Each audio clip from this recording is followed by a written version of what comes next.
تحریک طالبان پاکستان کے بھتہ خوروں نے راولپنڈی پہنچنے کے بعد اب شہریوں سے تاوان مانگنا شروع کر دیا ہے۔ راولپنڈی میں ٹی ٹی پی کے ایک بھتہ خور نے سرکاری ٹھیکیدار سے 1.5 کروڑ روپے تاوان کا مطالبہ کیا، لیکن جب اس نے رقم دینے سے انکار کیا تو دھمیال کے علاقے ڈھوک لکھن میں واقع ٹھیکیدار کے گھر پر کریکر سے حملہ کر دیا۔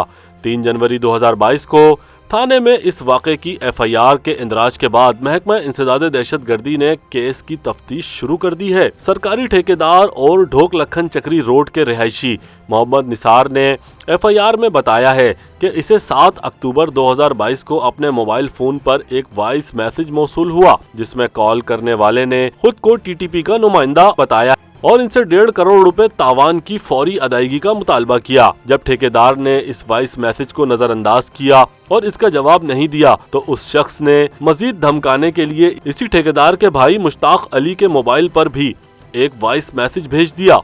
اس پیغام میں کہا گیا کہ اپنے بھائی کو بتا دینا اگر تاوان کی رقم ادا نہ کی گئی تو سنگین نتائج بھگتنا ہوں گے۔ نثار کا کہنا ہے کہ وہ گزشتہ 20 سال سے راولپنڈی میں سرکاری ٹھیکیدار کے طور پر کام کر رہے ہیں۔ ان کا کہنا ہے کہ طالبان کی جانب سے رقم طلب کیے جانے کے بعد 28 دسمبر 2022 کو رات 4 بجے میرے گھر کے باہر دھماکے کی آواز سنائی دی۔ ایف آئی آر کے مطابق ٹھیکیدار اپنے گھر کی چھت پر گیا تاکہ جان سکے کہ آخر ہوا کیا ہے، لیکن اسے اندھیرے کی وجہ سے کچھ نظر نہیں آیا اور واپس نیچے اپنے کمرے میں آ کر سو گیا۔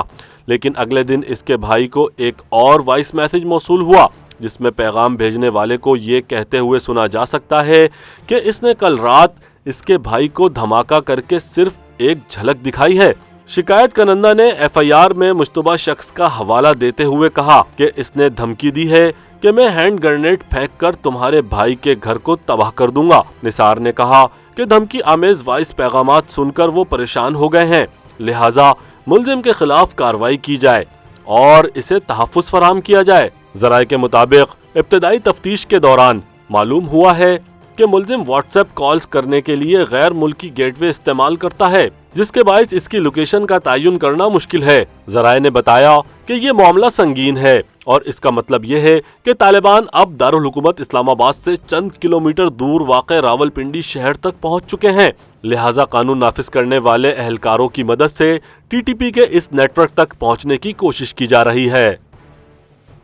YouTube پر گوگلی نیوز دیکھنے کے لیے youtube.com کی سرچ بار میں googly news T V type کریں۔ گوگلی نیوز کے پیج پر سرخ رنگ کے سبسکرپشن والے بٹن پر کلک کرنا نہ بھولیے۔ YouTube پیج پر اپلوڈ ہونے والی ویڈیوز سے باخبر رہنے کے لیے بیل آئیکن پر کلک کیجیے۔ آپ کو ہر نئی ویڈیو کے بارے میں نوٹیفیکیشن موصول ہو جائے گا۔